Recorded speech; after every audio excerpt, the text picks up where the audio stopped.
A todos, es un placer estar aquí otra vez y en esta ocasión pues contamos con una mesa de lujo. Es la mesa que tiene que ver con el periodismo, la literatura y los guiones televisivos. A mi derecha tengo a Miguel Aranguren. Él es escritor, novelista, ha publicado más de 13 novelas, entre ellas se encuentra La hija del ministro, La sangre del pelícano, Monzón sobre Bombay, Aquel verano. Es decir, es un novelista de renombre y bueno, pues ha tenido la gentileza, como el resto de los ponentes, de venir a acompañarnos hoy a contarnos. Él publicó su primer libro a los 19 años y firmó su primera columna en El Mundo a los 21. Entonces es muy interesante lo que él tiene que contarnos, sobre todo por eso, porque es una persona que, digamos, que ha conseguido el éxito a una edad muy temprana. Luego, a su derecha contamos con don Eduardo Ladrón de Guevara. Él es el guionista más importante que tenemos en nuestro país. Ha dirigido, es cierto, es el guionista de la serie Cuéntame cómo pasó, fue el guionista de Los ladrones van a la oficina, Ahí señor señor, Farmacia de guardia, y habría pues una lista interminable de series que él ha guionizado, ¿no? Y por último tenemos a Eduardo Martínez Rico. Él es periodista y escritor, fue el biógrafo de don Francisco Umbral, escribió 2 libros acerca de él. Escribió un libro acerca de Pedro J, se llama Tinta en las venas, y también tiene un libro muy interesante relacionado con el cine acerca de la Guerra de las Galaxias, ¿no? Es un libro de culto dentro de la gente que pues, le gusta mucho el género. Así que, bueno, pues yo en principio pues cedo la palabra a Miguel, si os parece unas intervenciones de 15 minutos, una cosa así, después pues pasamos a una ronda de preguntas para que vosotros podáis hablar con ellos y preguntarles lo que os parezca. Muy bien, pues nada, muchísimas gracias, Alejandro. La verdad es que yo estoy sorprendido de que haya un grupo, no voy a decir tan nutrido, porque es que en estas cosas no podemos ser muchos, ¿no? Y es bueno que no seamos muchos, además. Que haya un grupo de jóvenes que están dispuestos a pasar un sábado, una tarde de sábado, escuchando bueno, pues a una serie de autores, de artistas, que a mí es una palabra que me gusta mucho y que me da mucha rabia que se la hayan apropiado las faraonas, ¿no? Que cantan pues eso, copla o canción española, etcétera, etcétera. Bueno, yo me siento artista y tengo poco que ver con este tipo de dedicación, ¿no? Cantarina. Y luego quería empezar diciendo, bueno, he llegado tarde a la conferencia de Sánchez Dragó, pues diciendo que no estoy de acuerdo, ¿no? Con su final, ¿no? Yo creo que un escritor no debe ser humilde, un artista no debe ser humilde. De hecho, Sánchez Dragó no lo es. Me encanta hablar de él y además a mí me encanta que hable de él, porque yo también hablo mucho de mí. Y yo creo que los artistas, y en concreto los escritores, que estamos ofreciendo constantemente nuestra propia experiencia transformada en personajes, transformada en acciones, transformada en novelas, pues es imposible la humildad, ¿no? Si fuésemos con humildad a un editor y le dijéramos, bueno, es que yo creo que esto no merece realmente la pena, ¿no? Usted mírelo si tiene tiempo y ya me dirá, ¿no? Pues empezamos mal, ¿no? Uno tiene que estar seguro, y si no merece la pena luchar por un texto, tiene que estar seguro de que aquello merece la pena. Yo quería empezar, no voy a hablar demasiado porque me parece que los dos Eduardos tienen cosas mucho más interesantes que las que yo guardo para contarnos. Quería empezar de alguna forma aclarando lo que yo siento, lo que entiendo que es un escritor, ¿no? Un escritor no es una persona que junta palabras, incluso un escritor no es una persona que junta palabras de una forma más o menos armoniosa. Un escritor no es una persona que junta palabras de una forma armoniosa para contarse algo con cierta facilidad. Un escritor es una persona que escribe para los demás.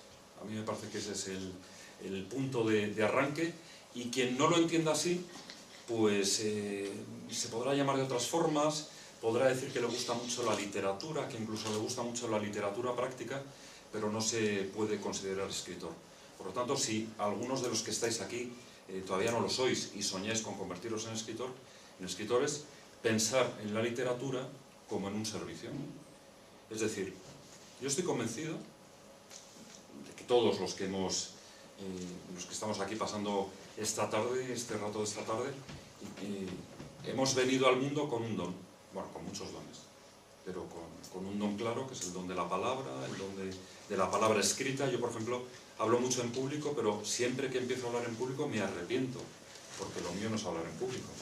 Es más, me trabuco, de repente me atasco, repito palabras, cosas que en mis textos literarios procuro que no sucedan. Pero en todo caso, hablaba de los dones. Es maravilloso darse cuenta de que uno es único e irrepetible, de que uno, entre otras cosas, no ha elegido la manera con la que ha llegado a este mundo, sino que a medida que han pasado los años y ha ido acumulando experiencias, se ha dado cuenta, no sé si desde los 3 años como Dragó, de que tiene una capacidad especial para contemplar y plasmar con el afán de transmitir. Pues yo creo que ese es un punto de arranque fundamental, ¿no? El que seamos conscientes de que hemos recibido un don y que ese don solamente rendirá si entre medias hay muchísimo trabajo y muchísima capacidad de sufrimiento. Decía Alejandro que yo publiqué mi primera novela a los 19 años. Seguramente si yo no lo hubiese publicado, hoy no me podría llamar escritor, hoy no me dedicaría a este oficio tan maravilloso y tan doloroso, y de tanta soledad, y de tantos momentos tan complicados y tan duros, ¿no? Yo, por ejemplo, estoy trabajando mi próxima novela y yo no sé si la voy a llegar a publicar, porque no sé si cuando la termine van a existir editoriales. Sé que esta mañana habéis tenido una mesa redonda con editores. Es decir, no sé si la red, que se lo traga todo y todo lo hace gratuito, pues imposibilitará, porque yo no quiero regalar mis textos, yo no quiero regalar mi trabajo, yo no quiero regalar ese don, sino que de alguna forma pretendo vivir de él. Pero en todo caso, os digo que lo mío no es hablar en público y que me bailan las ideas. Os hablaba del don y os hablaba de la necesidad que tenemos de trabajarlo. Fijaros, os habrá sucedido a muchos de vosotros que cuando estáis en determinados ambientes, yo lo suelo, de alguna forma, compongo la escena en una boda, ¿no? Vas a una boda y una mesa redonda, es decir, de forma redonda te sientas con gente que no conoces de nada y empieza una conversación banal.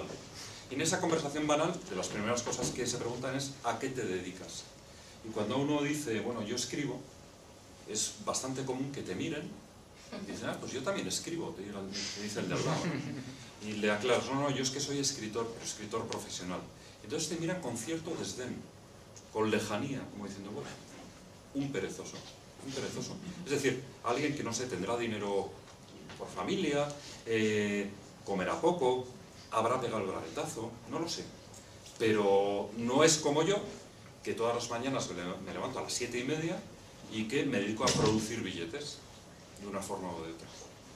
Bueno, pues, por desgracia, hay esa imagen del escritor y esa imagen no es que nos preocupe, no es que me preocupe a mí especialmente que la gente la tenga, ¿no? Pero sí que es cierto que si existe es porque de alguna forma la propiciamos, la facilitamos. Un escritor tiene que ser una persona muy trabajadora. Cuando os decía que publiqué a los 19 años, ahora yo leo ese texto a los 19 años y me entra cierto rubor. Leo el que publiqué 2 años después y me entra un rubor espantoso. Porque me parece que todavía faltaba mucha experiencia vivida y mucha experiencia escrita. Y sin embargo, no me arrepiento. No me arrepiento porque fue el pie, el comienzo, el arranque, por el cual la mayor parte de mis horas profesionales, incluso mi vida entera, porque hay veces que incluso soñando tengo la seguridad de ser escritor, convertí esta pasión en un trabajo que me alimenta, no solamente porque me ayuda a comprar los garbanzos de mi familia, sino que alimenta mi ser.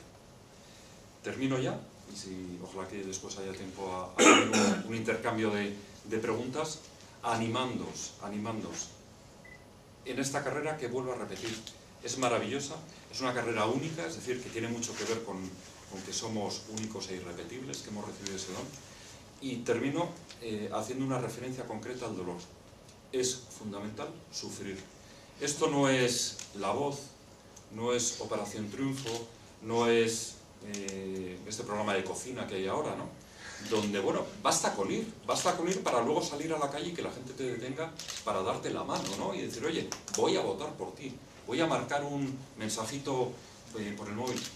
La vida del escritor es muy distinta.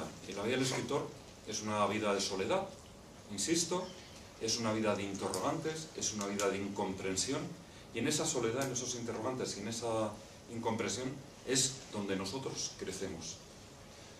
Por lo tanto, aquel que hace del dolor, que hace de la dificultad, que hace de la incomprensión un aliado, yo estoy convencido de que al final triunfa. Y el triunfo en el ámbito literario no es tanto... el otro día estaba viendo una película, un preestreno, una película que además está muy bien, una factura muy buena, se llama Kon-Tiki, que es la historia de una nave de juncos que fue del Perú a unas islas, me parece que era cerca de Indonesia. No es tanto el que escribió, uno de los participantes en aquella aventura, escribió el libro del viaje y vendió 50 millones de ejemplares, ¿no? Yo ahora venía en la moto pensando, bueno, imagínate que de esta novela que no sé si voy a publicar, vendo 50 millones. Es un sueño de Caperucita, ¿no? O sea, no hay ninguna necesidad. A veces incluso no hay ninguna necesidad de publicar. Lo mejor en este trabajo es el durante.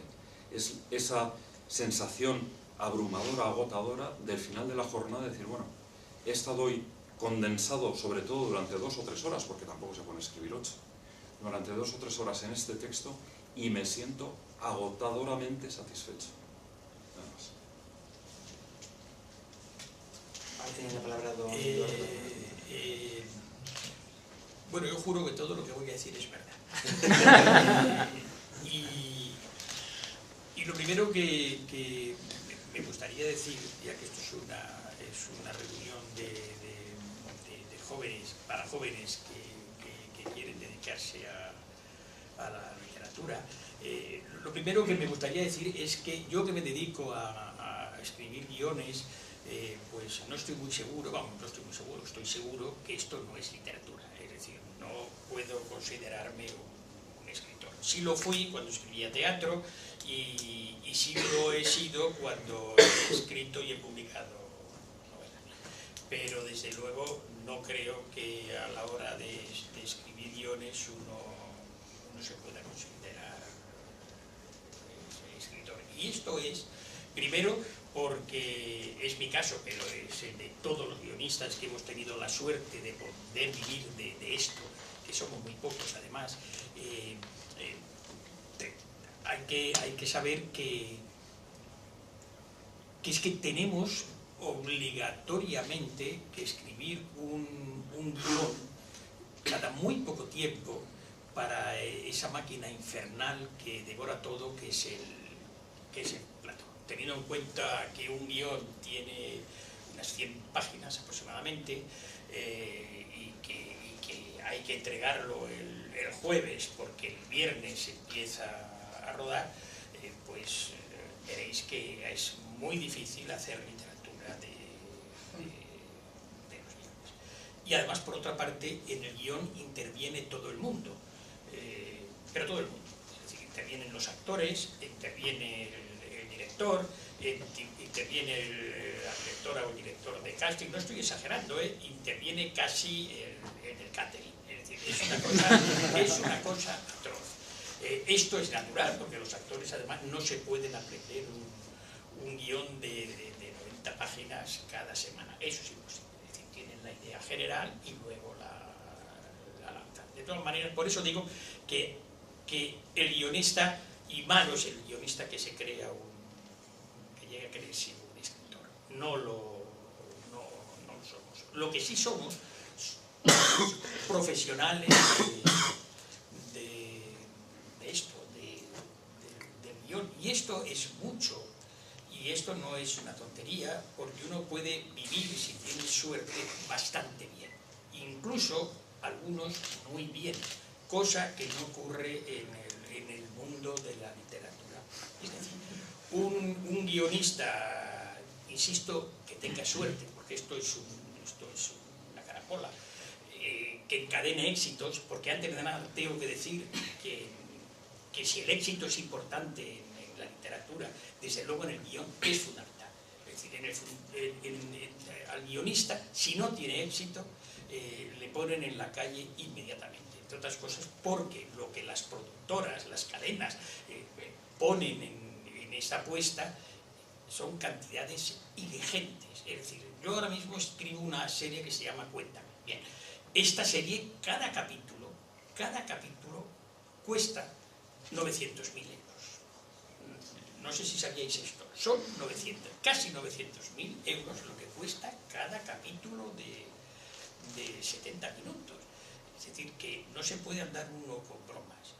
Si esto sale mal, 2 semanas después la cadena echa el cierre y no se hace.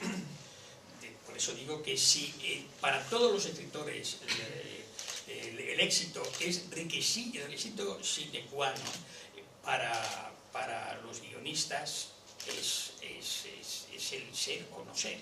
O tienes un éxito o te puedes dedicar a otra cosa.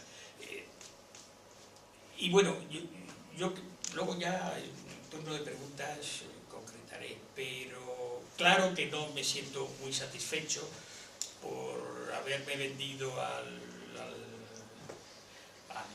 dinero, pero es fantástico también, es fantástico el poder decir que vivo de lo que escribo y que vivo además bien. Y yo he vivido muy mal. Es decir, yo he vivido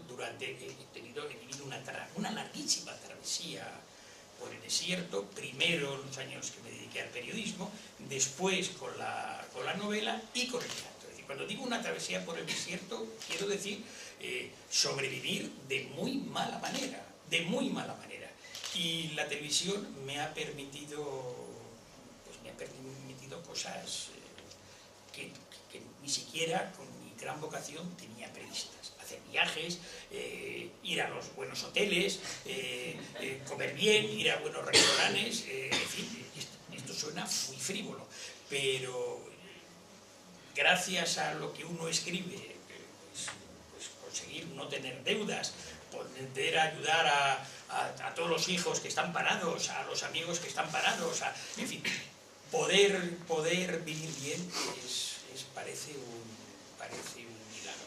Es verdad que uno tiene algunas veces mala conciencia y vaya mierda que estoy haciendo y con esto estoy...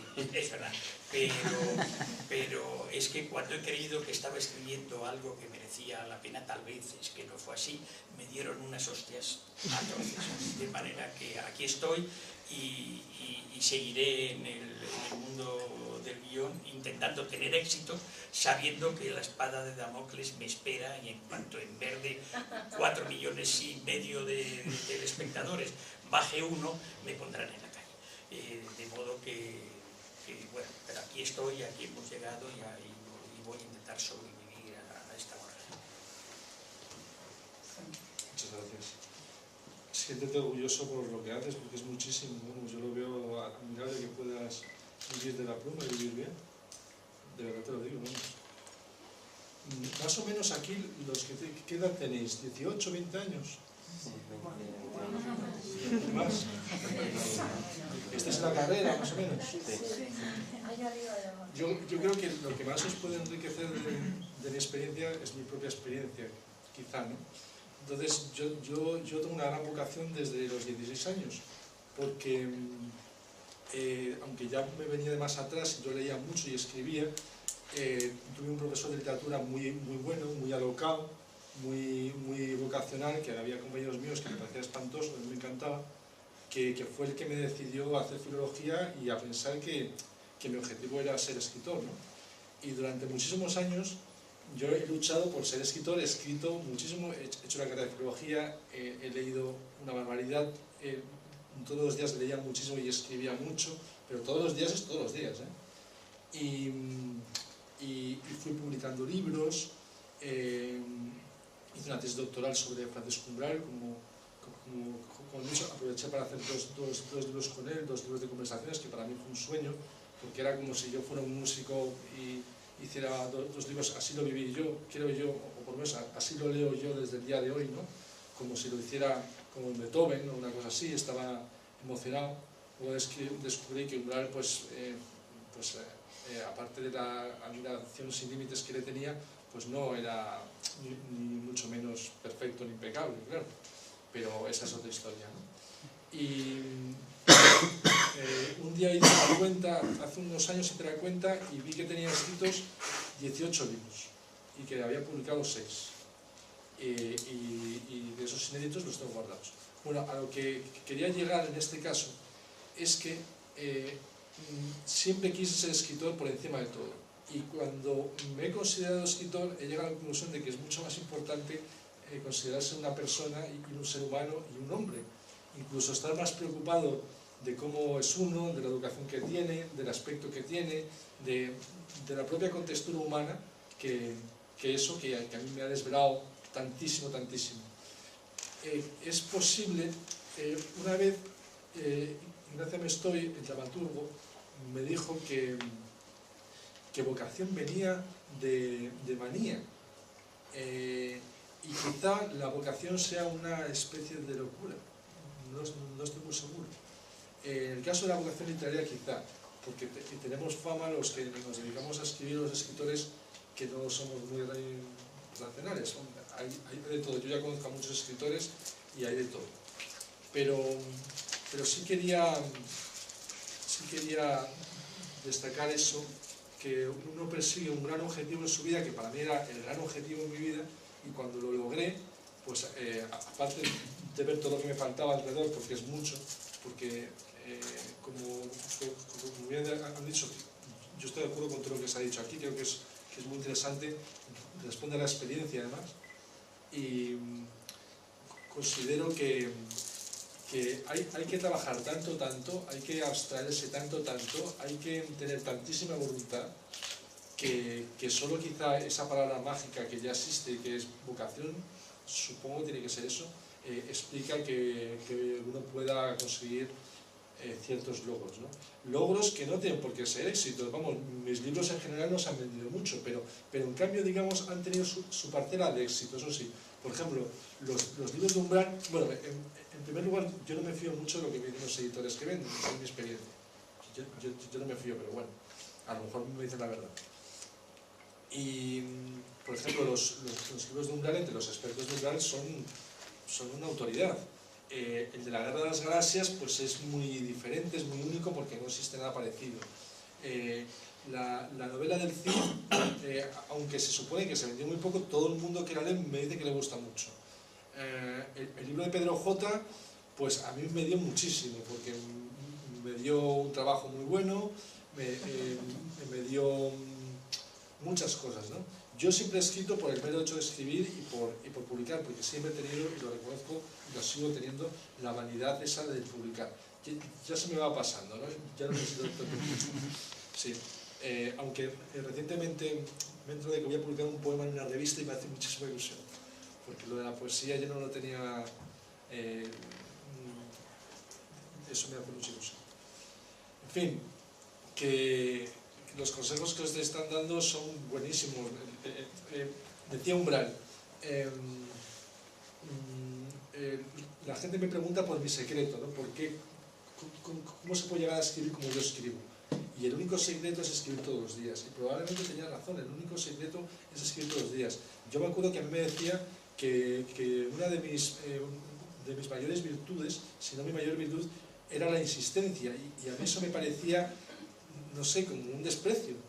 Y luego empecé a leer más a fondo su obra y me di cuenta de que para él la insistencia era lo fundamental y que toda era cuestión de insistencia. Incluso llegó a decir que el genio era cuestión de insistencia. Y estoy seguro de que él, cuando tenía 18 años, no le consideraba un genio, y sin embargo ahora pues yo oigo mucho Umbral es un genio, Umbral es un genio, yo lo oigo mucho. O sea que desde luego lo que queráis os lo tenéis que ganar, y aunque es muy probable que ya seáis escritores por dentro, seguramente si ese es vuestro propósito, porque se puede ser escritor de muchísimas maneras, pero yo creo que por lo menos en esta época los escritores también tenemos la cosa de que le tenemos que demostrar al mundo que somos escritores y nos tienen que llamar escritores. De hecho, en cierto modo son los demás los que te dan el grado, ¿no? Los que te llaman, a mí la palabra artista me encanta también. Cuando me llaman artista es que me encanta, casi me satisface más que la de escritor, porque el escritor al fin y al cabo es una cosa como más de a pie de hora, que por cierto también me encanta la idea del arreglo de las palabras, como decía Son, pero efectivamente escribir, y estoy seguro que escribir guiones de la tele también es un arte, pero el arte también se aprende, el arte tiene una técnica, el arte tiene un esfuerzo.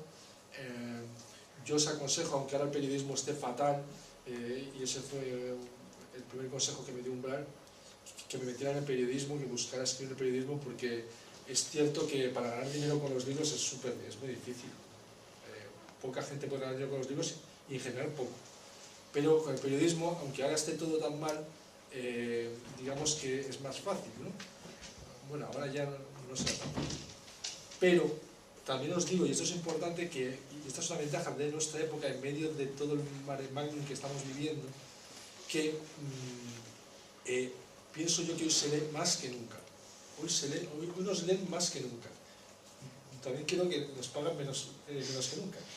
Pero creo que nos leen más que nunca. Y eso para darte a conocer y para verte camino es muy importante. Y que muchas veces, aunque estamos haciendo un blog y parece que no nos lee nadie y tal, pues puede merecer la pena insistir por ahí. Os aconsejo que os trabajéis las redes sociales, porque hoy es importantísimo eso. Y si Pedro J. Ramírez está todo el día ahí, será por algo. Ya tiene más de 165.000 seguidores, y eso es que, entre otras cosas, porque está todo el día trabajando, ¿no? Y es una forma muy asequible de dar y nada, desearos que trabajéis muy fuerte. Si esto es lo que queréis, hombre, a mí personalmente esto me parece mucho más bonito que casi cualquier otra cosa, desde el punto de vista del trabajo, si es que esto es un trabajo. En parte es un trabajo porque cuesta muchísimo esfuerzo y requiere una dedicación, pero yo siempre lo recuerdo, que cuando estaba en COU, tenía 18 años, creo que fui la única persona que escogió letras, que escogió filología. Todos cogían económicas, derecho, empresariales, una monotonía desesperante, y ninguno sabía lo que quería hacer. Lo hacían porque se lo decían sus padres o porque el sentido común, eso es cierto también, lo mandaba, porque es verdad que tiene muchas salidas. Si yo hubiera hecho derecho, pues seguramente mi historia sería diferente, y podría haber sido escritor también, porque hay muchos escritores abogados que han hecho derecho, luego se salen, no sé qué, o son escritores frustrados, que también los conozco, hay un poco de todo. Pero que yo en ese sentido me siento un poco único, porque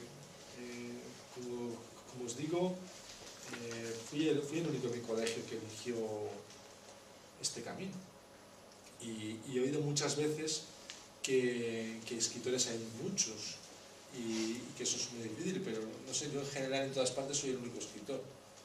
Hombre, aquí no, desde luego, en sitios como este, pero en fiestas o con mi familia o con amigos, pues yo soy el único escritor.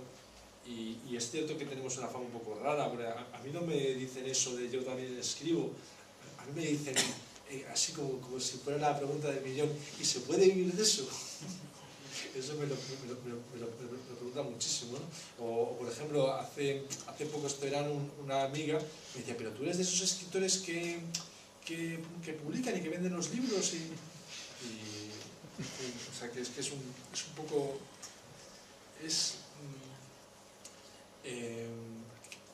creo que hace poco di una conferencia en un instituto y me preguntaron por este mismo tema, y les dije que quizá los escritores fuéramos los modernos brujos o hechiceros de las tribus, y quizá vayan por ahí los tiros.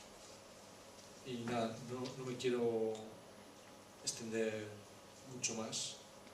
Lo que sí os recomiendo es que escribáis, que os ejercitéis, porque un atleta, para estar en forma, tiene que ejercitarse.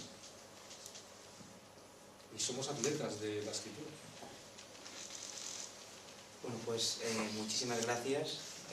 Aunque creo que ha sido una conferencia magnífica, y ahora pues viene una parte interesante. Además, justamente es la única mesa en la que estamos cumpliendo los tiempos, y o sea que es perfecto. ¿Podemos aplaudir? Sí, claro.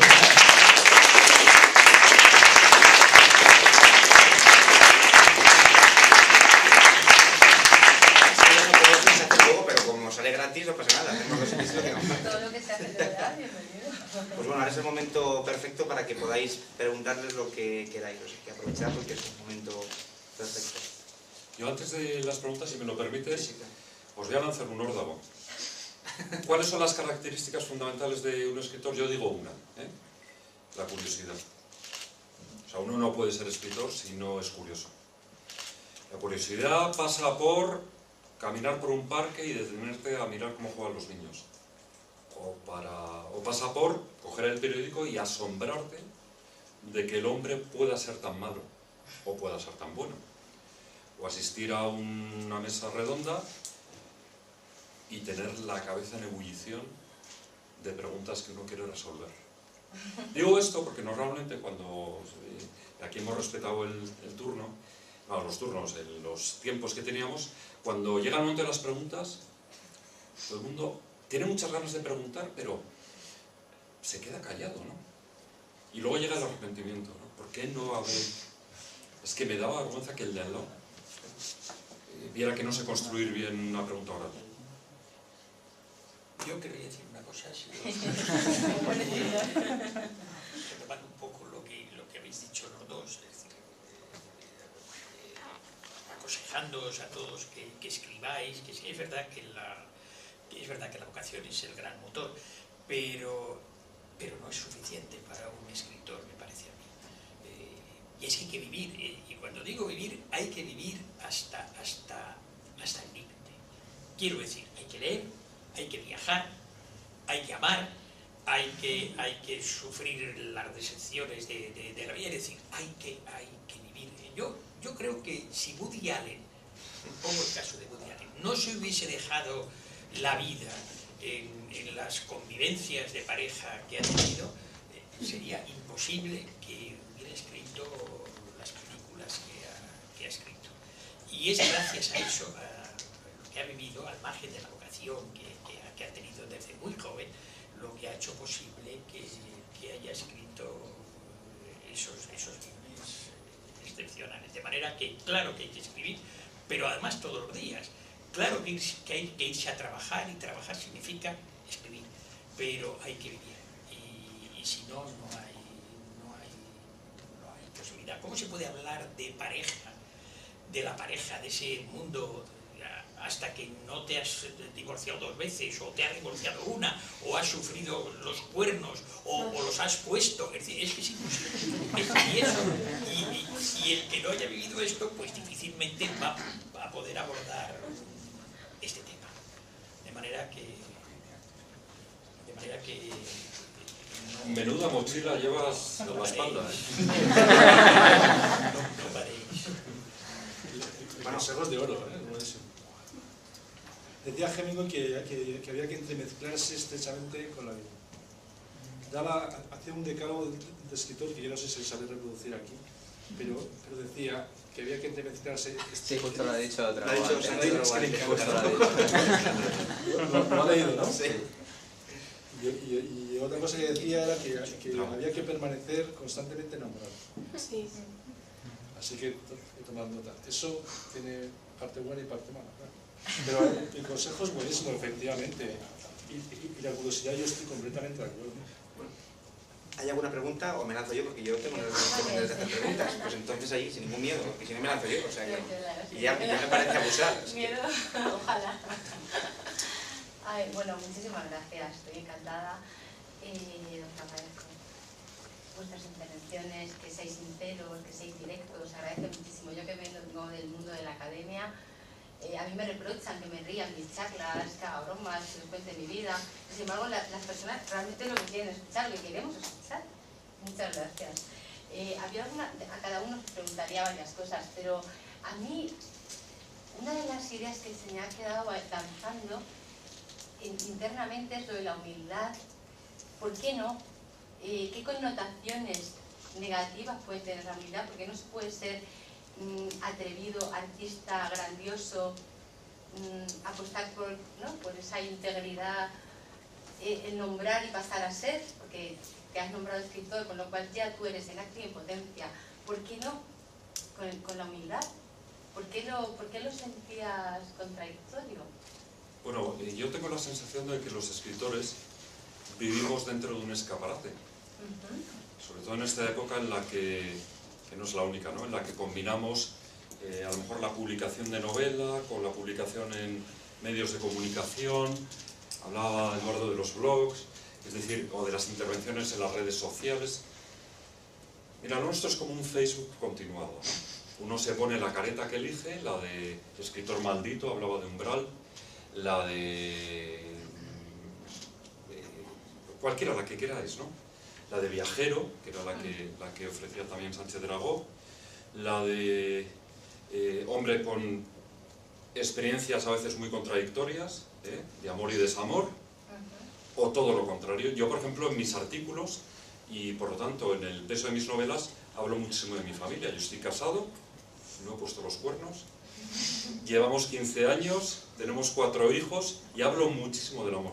Que ahora mismo es lo más exótico, ¿eh? Eso ya ha pasado a ser lo más exótico. No lo sé, no lo sé. Nada tradicional, eso es lo más exótico. No lo sé. Y extraordinario. Y digo, en mi caso no es una careta, pero a la vez sí que me tengo que poner la careta, porque es el, vamos a decir, el personaje que he decidido... Sí, un poco como decía Larra, ¿no? Que todo el año es carnaval, ¿no? Decían los artistas. Bueno, sí, podría ser, ¿no? Más o menos. Con su máscara y descolada.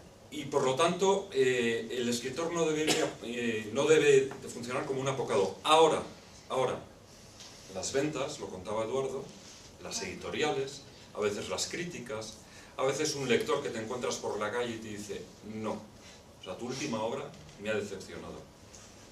Pues todo eso también hace que esa vanidad literaria se recoloque. O también, esto por lo menos es lo que me pasa a mí, yo cuando leo siento enorme vergüenza de mí mismo. ¿Por qué? Porque leo autores que me interesan por determinadas razones, especialmente por su buena literatura. Y entonces ahí me di cuenta de que no sé escribir. O que por lo menos no sé escribir como ellos y como ellas. Y bueno, pues hace que ahí mi humildad de repente se rebaje, pero al día siguiente, cuando me pongo otra vez delante del ordenador, vuelvo a ser yo.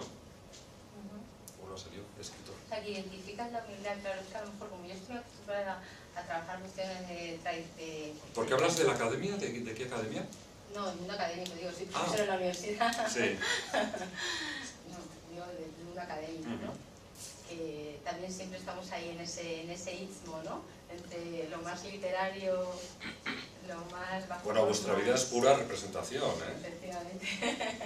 Sí, yo estoy de acuerdo, pero que yo no veo la humildad, yo me dedico mucho a cuestiones de tradiciones y a conceptos tradicionales, ¿no? Por ejemplo, con mi especialidad de trabajo que es el sufismo, etc. Entonces,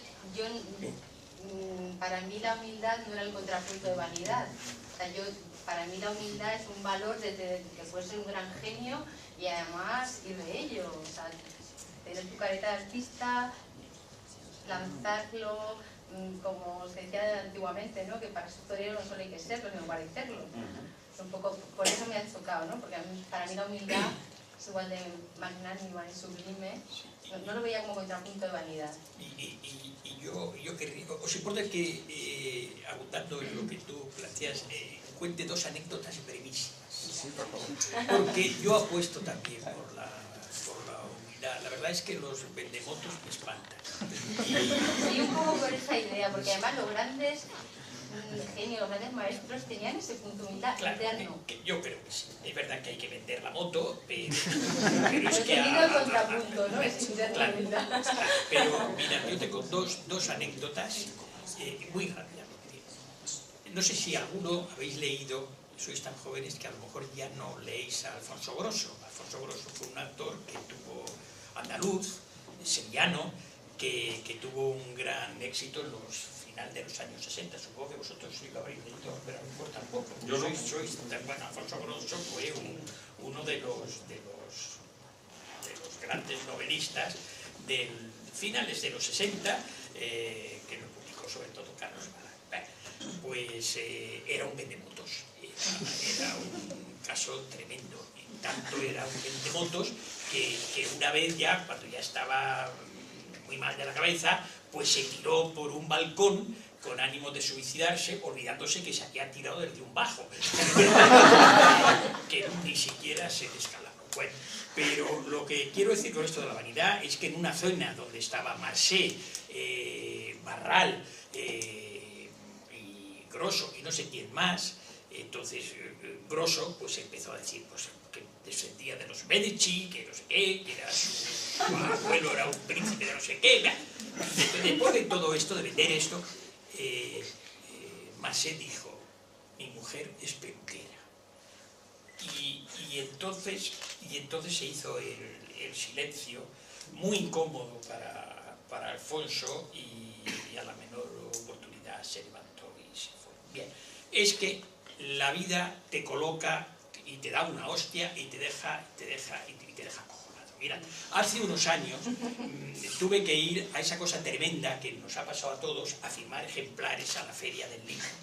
Firmar ejemplares en la Feria del Libro en cualquier sitio es como que te pongan una bota malaya en el escroto. Es terrible. Bueno, pues ahí estoy en la Feria del Libro una tarde y no venía ni Dios, claro, a comprar nada, porque el problema es que estaba la viuda de un futbolista que se llamaba Juanito, que había publicado la vida de su exmarido, y había unas colas de tú como un idiota allí, y ya al final están los libros aquí y viene un individuo, se empieza a ojear y claro, el corazón dice y efectivamente coge mi libro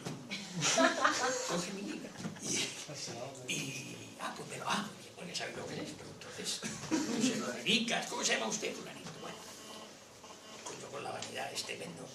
Entonces yo me creí de verdad el rey del mambo. Entonces se fue este hombre y no había dado más que anduvo 3 pasos y le veo que vuelve y me pregunta, ¿y usted quién es? Esto con el libro en la mano. Digo, ¿cómo que quién soy? Este. Dice, pues entonces no lo quiero. ¿Cómo que no lo quiere? Os estoy diciendo la verdad, lo he prometido. Y ni regálalo, porque si bueno, pues lléveselo. No, yo ese. Y además el que quería era de un autor que no lo conocía ni Dios, que se llamaba Teófilo Calle, inolvidable. Y esto es muy alto. Me he confundido con, yo qué sé, con Paco. Pero es que con y lo tengo grabado, nunca me moriré y ese nombre no me porque no le conocí ni sé quién es.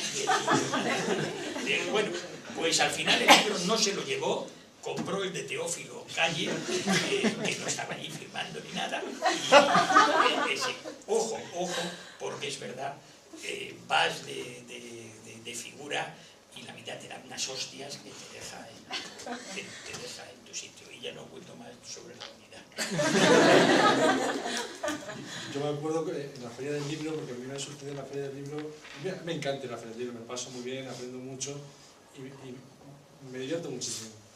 Pero el primero o el segundo año, cuando el libro sobre la Guerra de las Galaxias, hubo un chico que me examinó, que me hizo varias preguntas para saber si yo sabía del tema.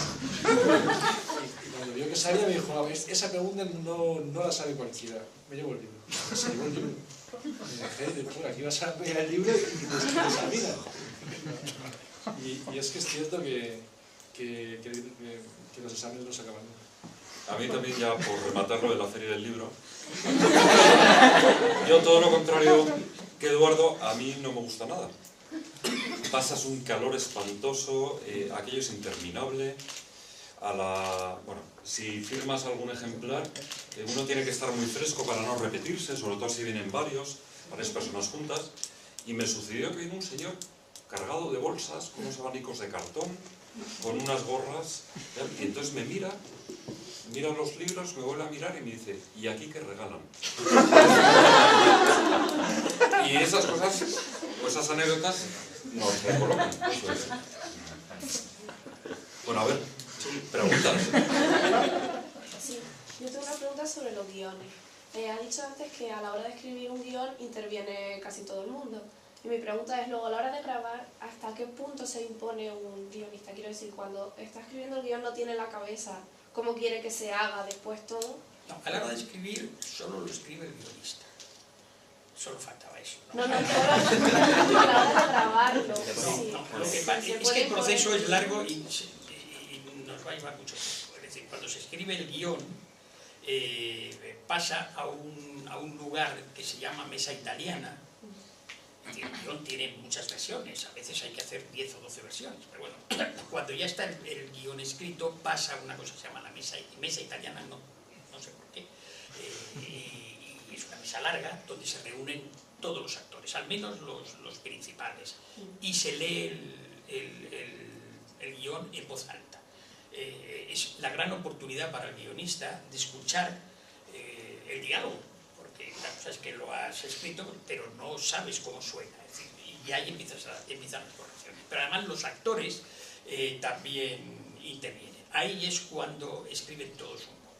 Hay actores que serían estar melancólicos, es decir, los actores son personajes singulares.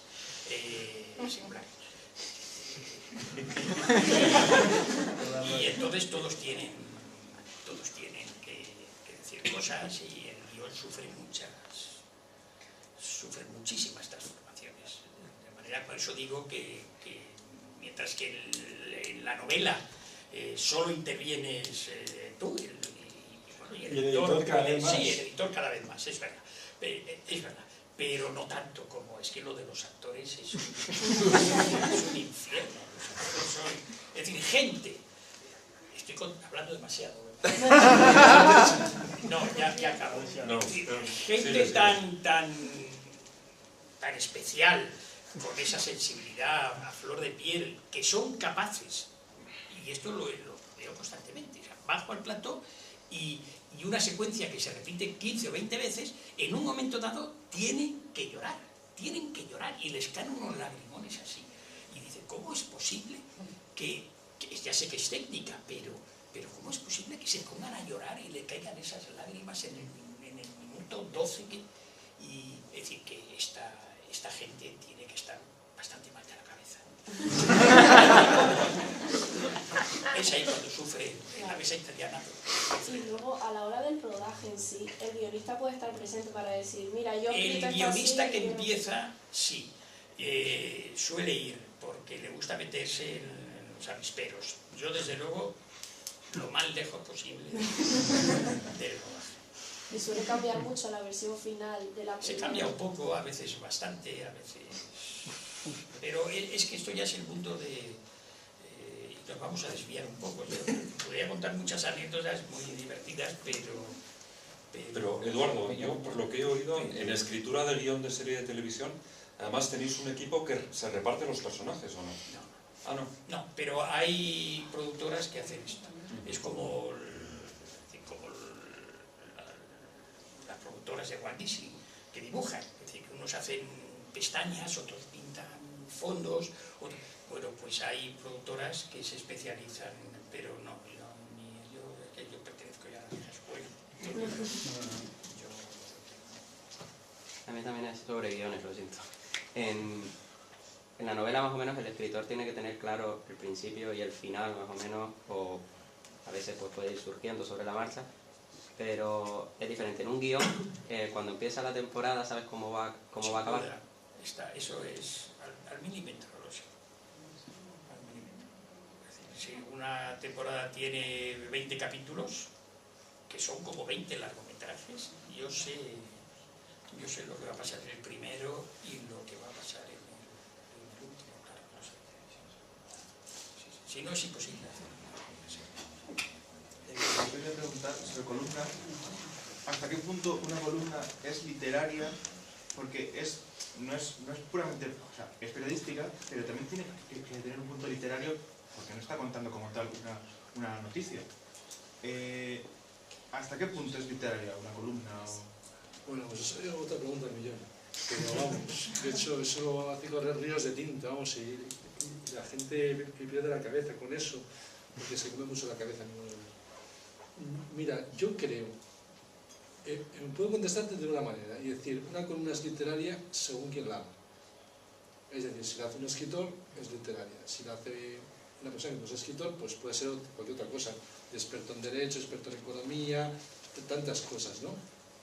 Generalmente una columna, si la hace un escritor, pues será literario. Pero bueno, hay escritores, y esto lo destacaba mucho Umbral, porque los columnistas tienen un poco el complejo, aquí dicho en voz baja, de que es un género menor.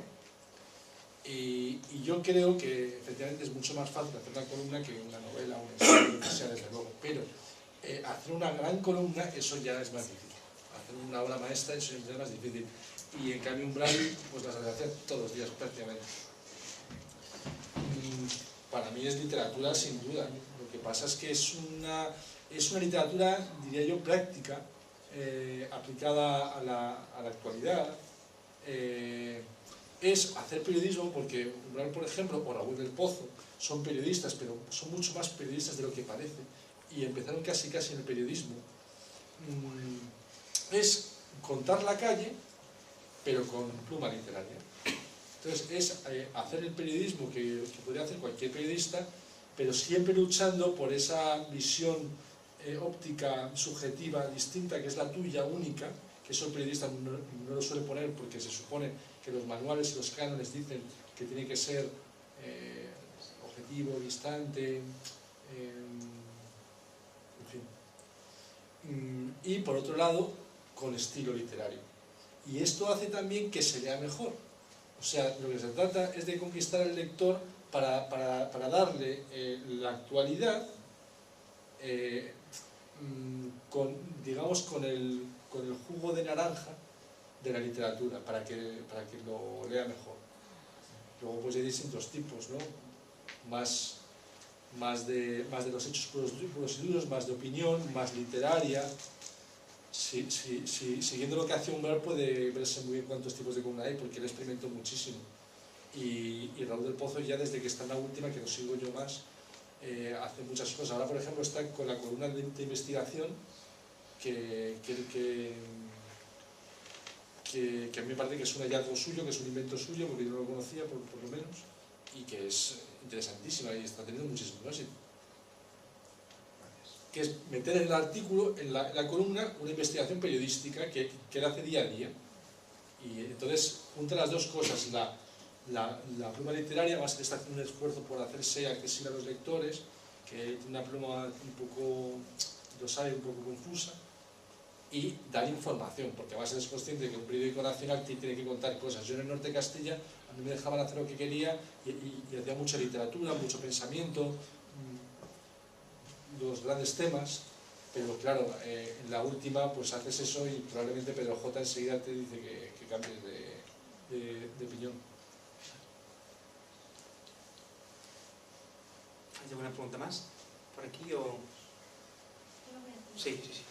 Bueno, es un poco sobre guiones también, ¿no? Pero yo siempre he oído que los escritores soléis coger mucho cariño a los personajes, ¿no? Entonces a mí me produce mucha curiosidad cuando veo una serie, siempre me planteo, ¿y la persona que ha escrito el guión y le coge cariño a su personaje y de repente hay que matar al personaje o el personaje no llega hasta donde sea por cosas ajenas, como porque el actor pues se descarrila y hay que prescindir de él en la serie o algo así? ¿Cómo es ese sentimiento, ¿no? Esa sensación? Porque el escritor domina más lo que quiere dentro de la novela, en el sentido cuando escribe una novela, pues domina más lo que va a hacer con el personaje, pero quizás a veces en los guiones te ves sometido a eso por otras circunstancias ajenas. Sí, los personajes se pueden llegar a eliminar por razones de audiencia, porque como este mundo diabólico sabe perfectamente qué actores concitan más el interés de la audiencia, pues entonces si uno pues no interesa, pues hay que eliminarlo. O sea, el guionista en este caso tiene poco que hacer, y cuestiones de simpatía o antipatía. No, hay veces en personajes, esto pasa en la novela también, es un personaje y estás comodísimo, cada vez crece más y no lo tenías previsto y se ha convertido en un personaje de gran altura. Pero en el mundo del cine, del guión, todo eso está muy, sobre todo en televisión, está muy medido. Y luego hay imponderables, no puedo decir el nombre porque es un gilipollas, pero en una serie de éxito, pues un actor pues eso, se compró un coche, un deportivo, y estaba en la escalera de incendios. En un momento se miró el set, el rodaje de esa secuencia, y hasta que se empezaba la otra, me dijo, mira qué coche, y en la escalera de incendios, porque tenía abajo, aparcado. Pero en vez de mostrarme el coche, como todo ser humano mira el coche, este lo hizo dando saltos, de tal manera que resbaló y se cayó por la escalera diciendo clac, clac, clac, clac, hasta abrirse la cabeza. Y según iba cayendo, iba echando sangre. ¿Y qué pasó? Pues que hubo que sustituir al... Tuve que quitarlo, claro, porque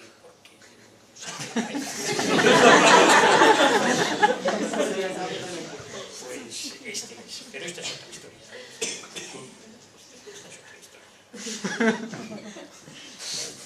¿Puedo contestarte como novelista, mi experiencia como novelista? Sí, claro, quiero saber las dos. Es que aunque le cojas mucho cariño, yo creo que hay como un fatalismo gozoso. Y es que si para mí un cuento, una novela, al final es como un laberinto que lleva a la salida, digamos, por decirlo de una manera, como un... Sí, yo no sé si es buena la imagen, pero va todo confluyendo y llegas a la solución final, ¿no? Digamos. Entonces, aunque le tengas mucho cariño, si muere, tú estás contento porque te encaja el puzzle perfectamente. No sé si me explico. O sea, que no hay ningún problema, con un cuento igual. Si en el fondo tú lo que quieres es que quede una buena obra, ¿no? Y ¿qué más da? Que muera, incluso puedes resucitarlo, se ha hecho muchas veces. Claro, lo que digo un poco también desde el punto de vista del lector, ¿no? O sea, cuando tú lees un libro y le coges cariño a un personaje y te gusta y de repente algo le pasa, para los lectores eso es un drama. Pero eso es un éxito para el escritor. Claro, pero también un poco por ver vuestro punto de vista. Hombre, no sé, yo no es que viva a los personajes, es que mientras escribo una novela estoy dentro de la novela, vivo dentro de la novela. Y probablemente esto le pasa a todos o a muchos más. Vivo dentro, y cuando es una biografía. Es como si la vida tuviera las paredes de esa realidad que estás creando o recreando. Es asombroso. Por eso este oficio es especial, es un oficio divino. En cierto modo es miserable casi siempre por razones económicas. Pero por todo lo demás, esto es, yo lo veo inmejorable, vamos. A mí también al hilo de lo que estás preguntando, pensando que los escritores somos gente sensible y por tanto Eduardo Ladrón de Guevara lo es, yo casi lo veo al revés. Imagínate que estás escribiendo el guión de una serie que va continuando temporada tras temporada y el actor o la actriz te caen especialmente mal. Y a medida que va pasando la serie, ese ardor contra ese actor o esa actriz, contra esa persona, ¿no te lleva a querer matarlo? No. Matarías a todos.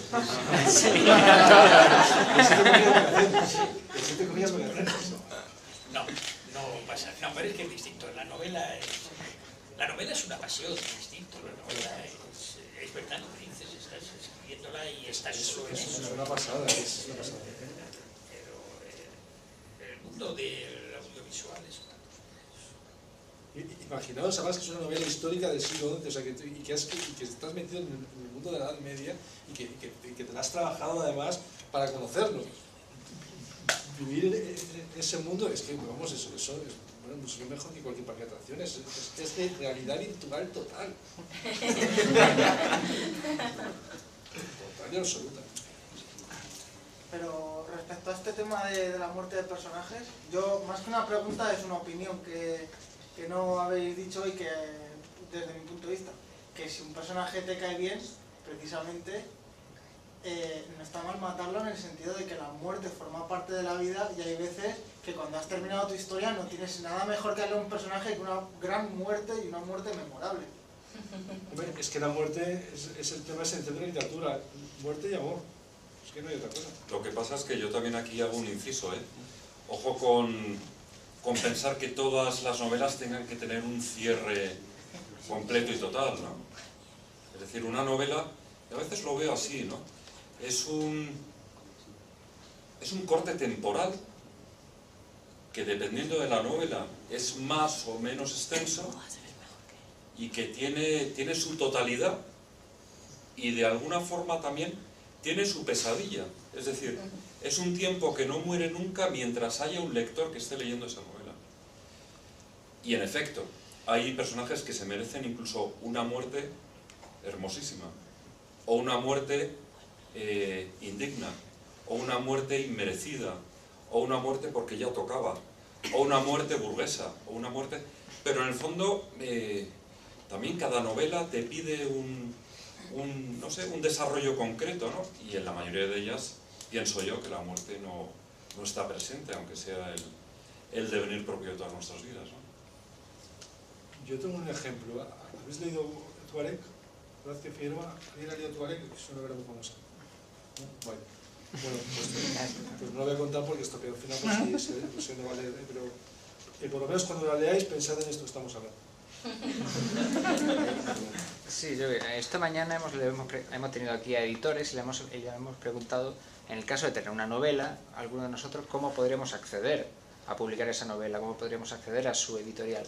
En el caso de que alguno estuviera interesado de escribir un guión o de participar en ello, ¿cómo podría postularse ante una productora o una cadena de televisión? ¿Cómo se llega? ¿Qué hay que hacer? Si es que hay alguna fórmula mágica. No hay una fórmula mágica, no. Todo el mundo hemos empezado. Es el momento más complicado. Mira, hace un año di una conferencia en Salamanca, en la Universidad Pontificia. Y lo que casi todas las preguntas de los alumnos era cómo diablos podían conseguir trabajo. Me suena un poco parecido a tu... Sí, claro, no. Bueno, somos jóvenes escritores, es ¿no? Es normal, la gran ¿no? Claro. preocupación. Pues vamos a ver, yo he publicado dos novelas, y ahí sí soy un poco vanidoso, creo que estaban muy bien, eran tan muy mal. Pues un día me llamaron de Espasacarpe y a mí no me conocía nadie en Espasacarpe, pero es que yo ya había tenido un éxito muy grande con una serie de televisión y pensaron, no sé por qué, que pues como yo tenía nombre en este mundo audiovisual, pues me podría publicar novelas. Es un disparate que gracias a eso me llamen de una editorial. Bueno, pues eso fue, ya no me han vuelto a llamar, pero eso fue así. Las dos novelas que me han publicado ha sido pues esto que no sabes muy bien, porque ha sido en el mundo del guión, pues es igual. En el mundo del guión lo que hay que hacer es escribir y presentarlo en las productoras. Llegar, llamar al timbre, y quiero hablar con el director de ficción de nuevos proyectos. Y es verdad que hay un filtro, la mayoría de las veces no podrás acceder y te dirán, bueno, pues déjeme aquí el guión que ya sabes. Pero hay en ocasiones que sí que te hacen caso y es la única posibilidad, es esa. Insistir y no tirar la toalla y escribir cosas que estén bien y no ser un muermo y todo esto, y sobre todo escribir bien, o sea que lo que cuentes merezca la pena y siempre hay alguien que te hace caso. Gracias. Hay una pregunta que bueno, digo, aunque esté aquí, pues me gustaría preguntar a Miguel, porque él publicó su primera... ¿fue un artículo, fue una columna o un artículo lo que publicaste en El Mundo de los 21? Columna. Una columna. Claro, con esa edad, o sea, siendo tan joven, es decir, ¿cómo fue tu experiencia? Es decir, ¿cómo llegaste a publicar en un periódico tan importante? Pues mira, queda fatal decirlo, ¿no? Pero uno tiene que, si los tiene, tiene que aprovechar a los padrinos. Entonces, aprovechar a los padrinos es algo muy comprometido para el padrino. Entonces, el director del Mundo del País Vasco es primo de mi madre, y lo que pasa es que yo no tenía relación con él, pero dije, bueno, ¿quién es la persona más cercana que me podría pagar algo por algo que yo escriba? Yo empecé con las novelas, por lo tanto a lo mejor no sería tan complicado encontrar un hueco en el ámbito periodístico. Y le envié lo que había escrito y después pregunté, es decir, me adelanté. Y cuando le llamé a Melchor Miralles, pues me dijo, oye, pues no está mal. Venga, salió. Y claro, esta profesión tiene algo maravilloso que es el veneno. Es un veneno placentero que cuando ya lo experimentaréis, a lo mejor alguno de vosotros ya lo ha experimentado, lo sé porque aquí hay incluso algún novelista que debería estar aquí, el gozo de saber que te leen. Es decir, que un desconocido invierte su tiempo para de alguna forma hermanar sus emociones con lo que tú le estás contando, o con las emociones que tú antes has traído y has trabajado, pues es algo que envenena. Yo cuando publiqué mi primera novela, la había empezado a los 17 años, la acabé a los 19, cuando alguien me dijo, desconocido, no del ámbito familiar, oye, te he leído y me ha gustado, digo, yo no me quiero bajar nunca más de este tren.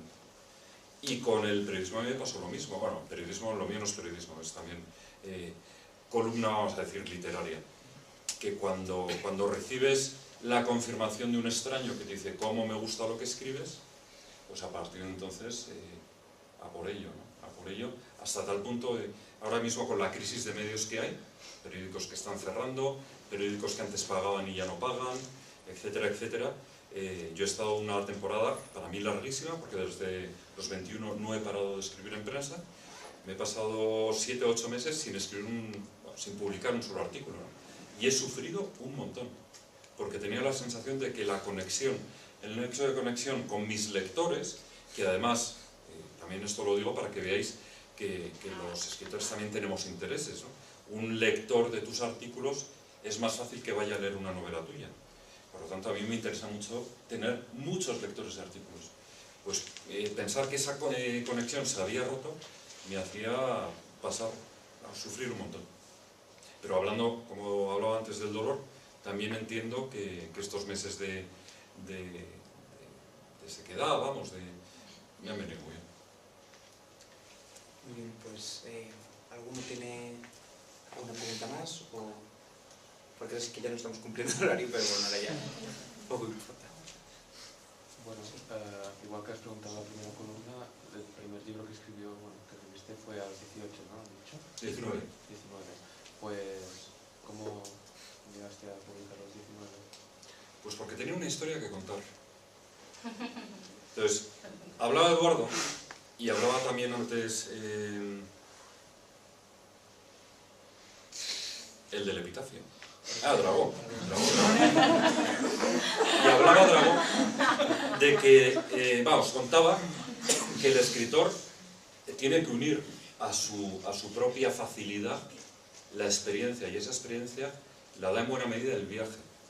Y es bueno pensar que la vida en sí ya es un viaje, y que por lo tanto, cuando viajamos, normalmente vamos con todos los sentidos abiertos. Olores, texturas, sonidos, calores o fríos.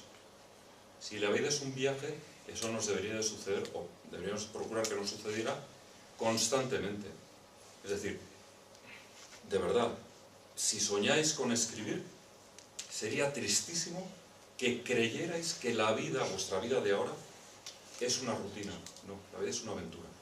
Es una aventura, es un viaje que hay que vivir con los sentidos abiertos. Yo hice un viaje a los 17 años, no me correspondía viajar a esa edad, pero me fui a lo que por entonces se llamaba, y ahora parece que hay que tener cuidado, el África Negra, y aquella experiencia me dejó noqueado. Tenía sensibilidad, tenía ciertas lecturas, tenía cierta facilidad para unir palabras, no escribía bien, pero tuve una historia que contar. Yo escribí un diario de aquel periplo sin ninguna intención más que, pues que no se me olvidara, que no pasara a la estantería de los recuerdos, sino que lo pudiese eternizar cada vez que quisiera volver a África. Y cuando regresé a España, dije, ¿qué podría yo hacer a mis 17 años?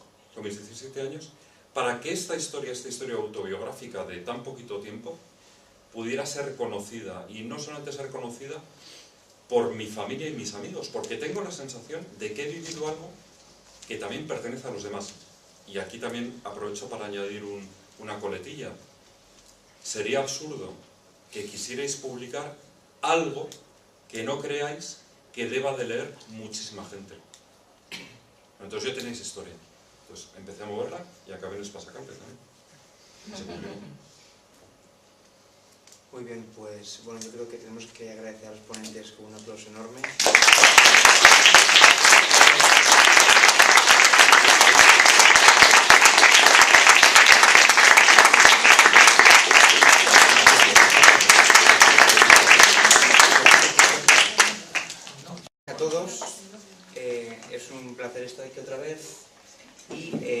ocasión pues contamos con una mesa de lujo. Es la mesa que tiene que ver con el periodismo, la literatura y los guiones televisivos. A mi derecha tengo a Miguel Aranguren. Él es escritor, novelista, ha publicado más de 13 novelas, entre ellas se encuentra La hija del ministro, La sangre del pelícano, Monzón sobre Bombay, Aquel verano. Es decir, es un novelista de renombre y bueno, pues ha tenido la gentileza, como el resto de los ponentes, de venir a acompañarnos hoy a contarnos. Él publicó su primer libro a los 19 años y firmó su primera columna en El Mundo a los 21. Entonces es muy interesante lo que él tiene que contarnos, sobre todo por eso, porque es una persona que, digamos, que ha conseguido el éxito a una edad muy temprana. Luego, a su derecha contamos con don Eduardo Ladrón de Guevara. Él es el guionista más importante que tenemos en nuestro país. Ha dirigido, es cierto, es el guionista de la serie Cuéntame cómo pasó, fue el guionista de Los ladrones van a la oficina, Ahí señor señor, Farmacia de guardia, y habría pues una lista interminable de series que él ha guionizado, ¿no? Y por último tenemos a Eduardo Martínez Rico. Él es periodista y escritor, fue el biógrafo de don Francisco Umbral, escribió 2 libros acerca de él. Escribió un libro acerca de Pedro J, se llama Tinta en las venas, y también tiene un libro muy interesante relacionado con el cine acerca de la Guerra de las Galaxias, ¿no? Es un libro de culto dentro de la gente que pues, le gusta mucho el género. Así que, bueno, pues yo en principio pues cedo la palabra a Miguel, si os parece, unas intervenciones de 15 minutos, una cosa así, después pues pasamos a una ronda de preguntas para que vosotros podáis hablar con ellos y preguntarles lo que os parezca. Muy bien, pues nada, muchísimas gracias, Alejandro. La verdad es que yo estoy sorprendido de que haya un grupo, no voy a decir tan nutrido, porque es que en estas cosas no podemos ser muchos, ¿no? Y es bueno que no seamos muchos, además. Que haya un grupo de jóvenes que están dispuestos a pasar un sábado, una tarde de sábado, escuchando bueno, pues a una serie de autores, de artistas, que a mí es una palabra que me gusta mucho y que me da mucha rabia que se la hayan apropiado las faraonas, ¿no? Que cantan pues eso, copla o canción española, etcétera, etcétera. Pues yo me siento artista y tengo poco que ver con este tipo de dedicación, ¿no? Cantarina. Y luego quería empezar diciendo, bueno, ella no es tanto el que escribió, uno de los participantes en aquella aventura escribió el libro del viaje y vendió 50 millones de ejemplares, ¿no? Yo ahora venía en la moto pensando, bueno, imagínate que de esta novela que no sé si voy a publicar, vendo 50 millones.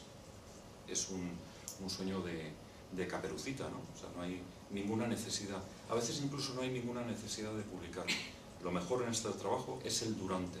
Es esa sensación abrumadora, agotadora del final de la jornada, de decir, bueno, he estado hoy condensado, sobre todo durante 2 o 3 horas, porque tampoco se puede escribir 8, durante 2 o 3 horas en este texto, y me siento agotadoramente satisfecho. Nada más. Ahora tiene la palabra don Eduardo. Bueno, yo juro que todo lo que voy a decir es verdad.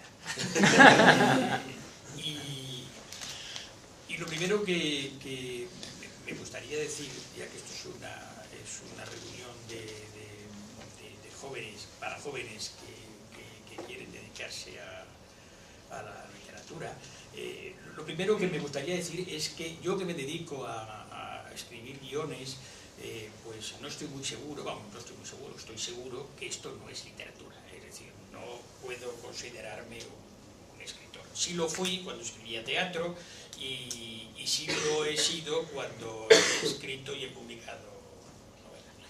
Pero desde luego no creo que a la hora de escribir guiones uno se pueda considerar escritor. Y esto es, primero, porque es mi caso, pero es el de todos los guionistas que hemos tenido la suerte de poder vivir de esto, que somos muy pocos además.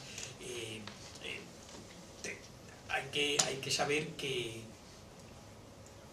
es que tenemos obligatoriamente que escribir un guión cada muy poco tiempo para esa máquina infernal que devora todo, que es el Platón. Teniendo en cuenta que un guión tiene unas 100 páginas aproximadamente y que hay que entregarlo el jueves porque el viernes empieza a rodar, pues veréis que es muy difícil hacer literatura de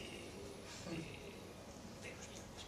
Y además, por otra parte, en el guión interviene todo el mundo, pero todo el mundo. De que uno es único e irrepetible, de que uno, entre otras cosas, no ha elegido la manera con la que ha llegado a este mundo, sino que a medida que han pasado los años y ha ido acumulando experiencias, se ha dado cuenta, no sé si desde los 3 años como Dragó, de que tiene una capacidad especial para contemplar y plasmar con el afán de transmitir. Pues yo creo que ese es un punto de arranque fundamental, ¿no? El que seamos conscientes de que hemos recibido un don y que ese don solamente rendirá si entre medias hay muchísimo trabajo y muchísima capacidad de sufrimiento. Decía Alejandro que yo publiqué mi primera novela a los 19 años. Seguramente si yo no lo hubiese publicado, hoy no me podría llamar escritor, hoy no me dedicaría a este oficio tan maravilloso y tan doloroso, y de tanta soledad, y de tantos momentos tan complicados y tan duros, ¿no? Yo, por ejemplo, estoy trabajando mi próxima novela y yo no sé si la voy a llegar a publicar, porque no sé si cuando la termine van a existir editoriales. Sé que esta mañana habéis tenido una mesa redonda con editores. Es decir, no sé si la red, que se lo traga todo y todo lo hace gratuito, pues imposibilitará, porque yo no quiero regalar mis textos, yo no quiero regalar mi trabajo, yo no quiero regalar ese don, sino que de alguna forma pretendo vivir de él. Pero en todo caso, os digo que lo mío no es hablar en público y que me bailan las ideas. Os hablaba del don y os hablaba de la necesidad que tenemos de trabajarlo. Fijaros, os habrá sucedido a muchos de vosotros que cuando estáis en determinados ambientes, yo lo suelo, de alguna forma, compongo la escena en una boda, ¿no? Vas a una boda, hay una mesa redonda, es decir, de forma redonda, te sientas con gente que no conoces de nada y empieza una conversación banal. Y en esa conversación banal, de las primeras cosas que se preguntan es ¿a qué te dedicas? Y cuando uno dice, bueno, yo escribo, es bastante común que te miren y dicen, pues yo también escribo, te dice el de al lado, ¿no? Y le aclaras, no, yo es que soy escritor, pero escritor profesional. Entonces te miran con cierto desdén, con lejanía, como diciendo, bueno, un perezoso. Es decir, alguien que no sé, tendrá dinero por familia, comerá poco, habrá pegado el braguetazo, no lo sé. Pero no es como yo, que todas las mañanas me levanto a las 7:30 y que me dedico a producir billetes, de una forma o de otra. Bueno, pues, por desgracia, hay esa imagen del escritor, y esa imagen no es que nos preocupe, no es que me preocupe a mí especialmente que la gente la tenga, ¿no? Pero sí que es cierto que si existe, es porque de alguna forma la propiciamos, la facilitamos. Un escritor tiene que ser una persona muy trabajadora. Cuando os decía que publiqué a los 19 años, ahora yo leo ese texto a los 19 años y me entra cierto rubor. Leo el que publiqué 2 años después y me entra un rubor espantoso. Porque me parece que todavía faltaba mucha experiencia vivida y mucha experiencia escrita. Y sin embargo, no me arrepiento. No me arrepiento porque fue el pie, el comienzo, el arranque, por el cual la mayor parte de mis horas profesionales, incluso mi vida entera, porque hay veces que incluso soñando tengo la seguridad de ser escritor, convertí esta pasión en un trabajo que me alimenta, no solamente porque me ayuda a comprar los garbanzos de mi familia, sino que alimenta mi ser. Termino ya, y si, ojalá que después haya tiempo a un intercambio de preguntas, animándoos en esta carrera que vuelvo a repetir, es maravillosa, es una carrera única, es decir, que tiene mucho que ver con que somos únicos e irrepetibles, que hemos recibido ese don. Y termino haciendo una referencia concreta al dolor. Es fundamental sufrir. Esto no es La Voz, no es Operación Triunfo, no es este programa de cocina que hay ahora, ¿no? Donde, bueno, basta con ir para luego salir a la calle y que la gente te detenga para darte la mano, ¿no? Y decir, oye, voy a votar por ti, voy a marcar un mensajito por el móvil. La vida del escritor es muy distinta. Y la vida del escritor es una vida de soledad, insisto, es una vida de interrogantes, es una vida de incomprensión, y en esa soledad, en esos interrogantes y en esa incomprensión es donde nosotros crecemos. Por lo tanto, aquel que hace del dolor, que hace de la dificultad, que hace de la incomprensión un aliado, yo estoy convencido de que al final triunfa. Y el triunfo en el ámbito literario no es tanto... el otro día estaba viendo una película, un preestreno, una película que además está muy bien, una factura muy buena, se llama Kon-Tiki, que es la historia de una nave de juncos que fue del Perú a unas islas, me parece que era cerca de Indonesia. He llegado tarde a la conferencia de Sánchez Dragó, pues diciendo que no estoy de acuerdo, ¿no?, con su final, ¿no? Yo creo que un escritor no debe ser humilde, un artista no debe ser humilde.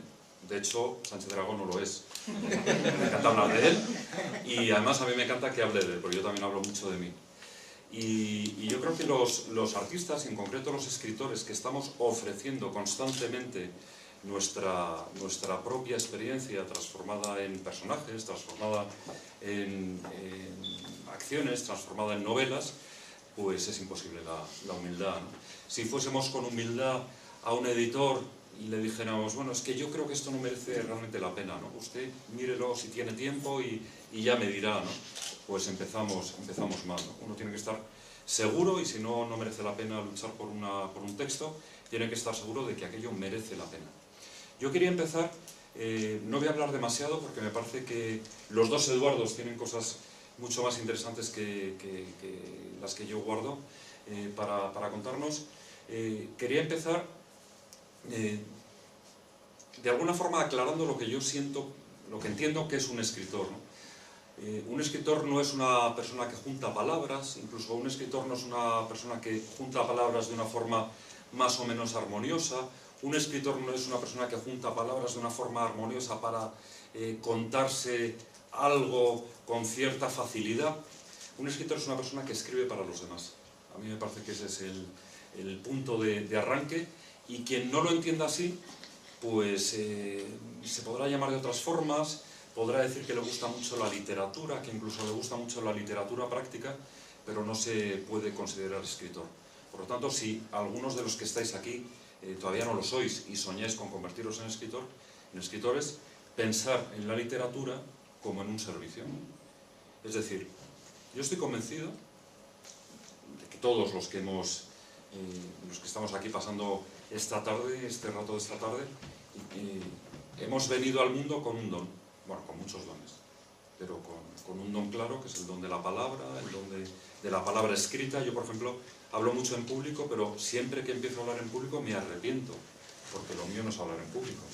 Es más, me trabuco, de repente me atasco, repito palabras, cosas que en mis textos literarios procuro que no sucedan. Pero en todo caso, hablaba de los dones. Es maravilloso darse cuenta de